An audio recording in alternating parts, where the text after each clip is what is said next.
Hello les femmes accomplies. On va voir aujourd'hui différentes choses à travailler pour se sentir belle. Et oui, quand on avait 20 ans, on était fraîche, on était belle et puis la vie se déroule, on connaît, des péripéties, on a des grossesses, des enfants, on est fatigué et le corps, bah, vieillit évidemment. Donc l'idée là, c'est de se dire: «Bah, tiens, qu'est-ce que je peux mettre en place pour me sentir belle malgré le temps qui passe?» Alors une petite anecdote, moi personnellement à 20 ans, c'était une catastrophe. Comme j'étais, très malade, très faible, épuisée et j'avais même zéro énergie. Pour vous dire, j'étais allée voir un énergéticien et il était choqué parce qu'il a placé ses mains sur mon crâne et il y avait mes parents à côté, j'étais ado à l'époque. Hem, il la regarde et il faisait une tête en mode: «Je sens rien quoi, il y a rien», enfin comme s'il y avait plus de cœur qui battait. Pourtant j'étais bien là vivante, hein, mais il me dit: «Écoutez, je vraiment, sur le plan énergétique, on n'a plus rien là, il y a vraiment plus rien». Donc pour vous dire à quel point j'étais dans un état d'extrême fatigue. Et bon ce thérapeute je l'adore, il m'a vraiment aidée. Mais c'est vrai que ce jour-là, ça met une claque. Je dis: «Bah, il y a rien, il y a plus rien, OK». Et en fait, ce côté, cette idée de se sentir belle, et épanouie, c'est quelque chose de très puissant parce que notre société nous fait croire que, bah, plus les années vont passer, plus on va, dépérir, quoi. Et c'est pas du tout le cas. Parce que notre corps, nos organes, nos cellules, ils sont faits, ils se développent avec l'énergie et en fonction de la qualité de notre énergie qui est en lien avec l'état émotionnel et cetera et comment on prend soin de nous, bah, c'est notre physique finalement qui va se modifier. Donc honnêtement, vous prenez, une image de moi maintenant, et 10 ans plus tôt ou 15 ans plus tôt, j'ai l'air plus jeune maintenant qu'à l'époque. Donc vraiment, c'est important de vous dire que se sentir belle, c'est pas que dans, le côté physique, les traits physiques, le corps, la silhouette, c'est vraiment quelque chose qui vient de l'intérieur et qui nous fait rayonner, d'accord? Se sentir belle nous rend belle et la beauté en plus c'est subjectif, donc vraiment faut vraiment se dire: «C'est pas parce que je vieillis, je prends de l'âge ou qu'il y a des trucs que j'aime pas trop chez moi que je suis moche ou que je deviens moche». Ça n'a rien à voir avec ça. C'est vraiment en fonction de votre énergie et on va le voir dans la vidéo, donc restez bien jusqu'à la fin de cette vidéo parce que c'est fou en fait quand on y pense, on se dit: «Mais c'est dingue, je voyais pas les choses comme ça». Donc la première chose qui va faire une grande différence pour vous sentir belle et être belle, c'est d'accepter tous les côtés négatifs que vous voyez comme négatifs sur votre corps. Attention, on va aller plus loin que ça. C'est même d'accepter que votre corps représente votre vécu. Et oui, on va prendre du poids, on va perdre du poids, on va avoir des cicatrices, on va avoir des rides, etc., etc. Malgré tout, toutes ces marques du temps, c'est pas quelque chose de négatif parce qu'on prend de l'âge, le temps y passe. Surtout que moi je vois ça comme un gain de maturité, un gain d'expérience, des choses en plus à raconter, des choses à enseigner aux autres. Plus on vieillit, plus on est riche, OK? Riche d'expérience, riche de connaissances, riche d'apprentissage, d'accord? Mais ce qu'il faut comprendre, c'est que notre corps, c'est notre véhicule pour, cette vie sur terre, donc c'est quand même dommage de le rejeter. Parce que votre corps, vous en avez qu'un, on va pas vous en donner un autre. Donc à un moment donné, on va l'accepter tel qu'il est et là, vous me voyez aujourd'hui, je suis fraîche, je suis blonde, je suis souriante, mais je me suis détestée et haïe pendant des années avec mes douleurs, mes vertiges, problèmes de digestion, les névralgies, les blocages de vertèbres incessants. Je me suis rejetée, mais tellement rejetée, je me suis détestée. Sauf qu'à un moment donné, notre corps, bah, c'est notre véhicule, c'est celui dans lequel on est. Donc, c'est tellement contre-productif de se rejeter soi-même. Enfin, je veux dire, quand on y pense, on se dit: «Mais c'est complètement débile». Mais pourquoi on le fait? Parce qu'il y a des émotions, parce qu'il y a plein de choses qui nous font nous rejeter, ne pas nous aimer et parfois ça vient même de l'enfance. Si on nous a répété qu'on était quelqu'un qui n'était pas digne, d'être aimé, quelqu'un de moche, et cetera, de stupide, tout ce qu'on veut, eh bien malheureusement, au bout d'un moment, on a commencé à le croire et c'est devenu une vérité. Donc, évidemment, là, je vous donne des pistes, beaucoup de choses à travailler sur ce premier point, mais, dites-vous que toutes les marques que vous pouvez avoir sur votre corps, au lieu de les rejeter en vous disant: «C'est pas esthétique, c'est pas beau, c'est bizarre, c'est machin», c'est juste le témoignage de votre existence et ça, je trouve ça super beau. J'ai à un moment donné, le corps, surtout le corps de la femme, il évolue énormément. Quand on a eu des enfants, le corps change et c'est le témoignage de ces grossesses, de ce que vous vivez. Donc on va le voir différemment et on va accueillir tout ça plutôt que de rejeter. Et le fait d'accepter nos imperfections, enfin je sais pas comment on peut appeler ça, le fait d'accepter ce qu'on n'aime pas, accepter nous fait transformer ça. Et ce qui pouvait avant être un complexe, eh ben, ça devient une force, une fierté. Et il n'y a pas si longtemps, j'ai vu un truc passer sur un réseau. J'ai vu la photo avant et après d'un homme qui s'est fait refaire le nez. Et cet homme avait vraiment un nez proéminent, etc. Alors c'est vrai que sur les standards de beauté, on aurait pu dire oui, c'est vrai que c'est un nez un peu gros, etc. Il s'est fait refaire le nez, un petit nez tout fin en trompette. Il avait perdu tout son charisme. Mais vraiment quoi, ça l'a transformé à un point que, oh, il était devenu tellement banal, tellement même, enfin, oh, c'était, on se dit: «Mais finalement, mais pourquoi il a pas gardé son nez d'origine?»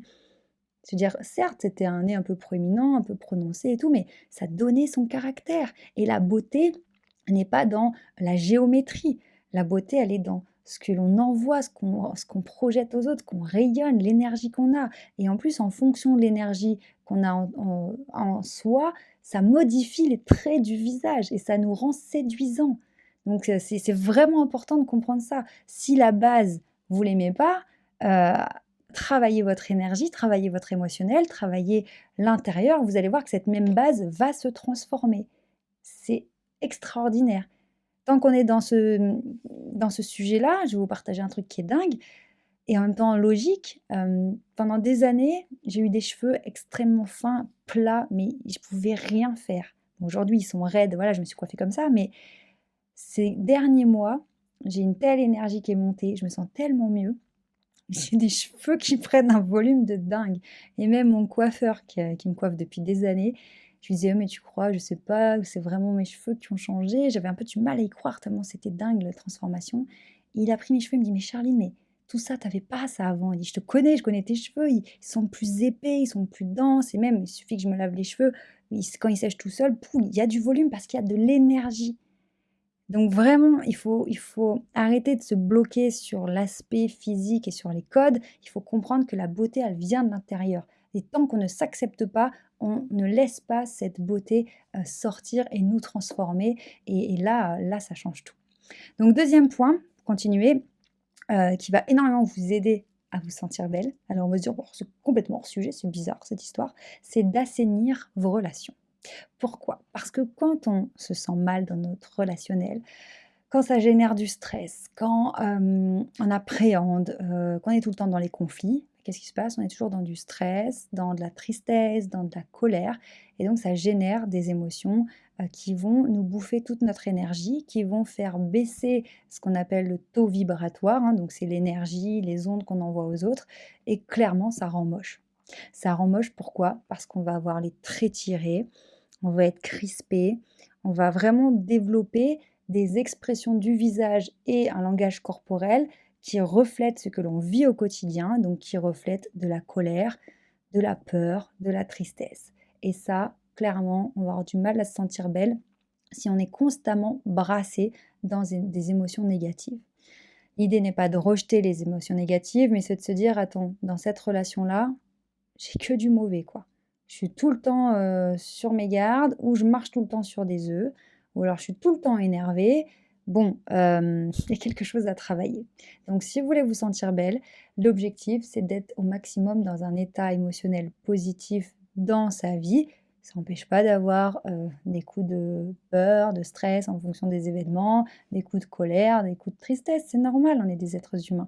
Mais on va dire sur, quelque chose de global, bah, de ne pas être sans cesse, torturé par des émotions qui nous rongent de l'intérieur parce que ça, clairement, ça rend moche. Et moi aussi, c'est le cas, c'est pas grave. Parce que ce qui est merveilleux avec le corps humain, c'est qu'il est sans cesse en train, de se reconstituer. D'ailleurs, des études qui disent qu'il faut 7 ans pour que toutes les cellules du corps, aient été, refaites. Par exemple, pour la peau, on sait que la peau, voilà, c'est des cellules qui se créent et qui arrivent jusqu'à la surface de la peau et puis les cellules mortes tombent et elles sont renouvelées. Eh bien, il faut 21 jours pour qu'une cellule de la peau soit renouvelée. Pour une cellule du foie, ça sera autre chose. Pour une cellule osseuse, ça sera un autre rythme. Mais en gros, on peut être totalement reconstitué de la tête aux pieds en 7 ans. En 7 ans, on a fait le tour. Donc dites-vous que si aujourd'hui vous êtes mal dans votre peau, vous avez des émotions tout le temps négatives et que ça se voit sur votre visage, au fil des semaines et des mois, ça va changer. Le teint de votre peau va s'illuminer, la peau va retrouver de la souplesse, de l'élasticité. Voilà, vous allez vraiment vous transformer de l'intérieur vers l'extérieur. Ça paraît fou, mais c'est vrai. Alors, conseil suivant, c'est évidemment pour aider tout ça, ce corps à se reconstruire et cetera, c'est de prendre soin de vous et sur tous les plans. Donc ça va passer, comme on vient de l'évoquer, par l'émotionnel, certes, mais on peut aussi agir sur d'autres choses qui sont très importantes, comme le sommeil, l'alimentation, tout ce qui est éviter les carences et cetera, mais aussi aller faire, les rééducations, les choses qui sont nécessaires parfois et qu'on peut un petit peu laisser traîner. C'est vraiment de prendre soin de nous. D'accord? Parce que, on peut pas, espérer se sentir belle si on se laisse à l'abandon. D'accord? C'est le corps, il a besoin qu'on en prenne soin. C'est comme une plante. Je veux dire, on peut pas espérer avoir une belle plante si on lui donne jamais d'eau et qu'on la laisse dans le noir, quoi, à un moment donné, et qu'elle a une terre toute pourrie, toute dénutrie. Donc, nous, c'est pareil. Pour être une belle plante, on a besoin de sommeil, d'une bonne alimentation, de vitamines, de s'épanouir, pour, être stimulé mentalement, de gérer nos émotions pour se être dans un état émotionnel positif, agréable et atteindre la joie un maximum et enfin un maximum du temps en tout cas, d'être le plus possible dans un bien-être, malgré les difficultés de la vie et voilà, tout ça, c'est quelque chose qui se qui s'entretient, qui se cultive. Mais on n'arrivera pas à aller dans cette culture de soi tant qu'on se rejette, tant qu'on se pense nul, tant qu'on se déteste, tant qu'on pense ne pas mériter tous ces soins, on n'y arrivera pas. Donc un travail très important à faire qui peut prendre du temps certes, mais qui est vraiment fondamental, c'est de vous réconcilier avec vous-même.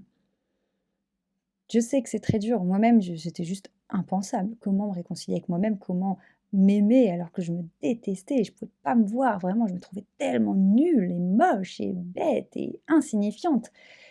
Et pourtant, petit à petit, on apprend à se tolérer, s'accepter, jusqu'à s'aimer profondément et après le résultat se voit à l'extérieur. Donc réconciliez-vous avec vous-même, vraiment, accrochez-vous, c'est un chemin qui est extraordinaire et vous verrez que le résultat en valait vraiment la peine. À très bientôt, prenez bien soin de vous. Ciao.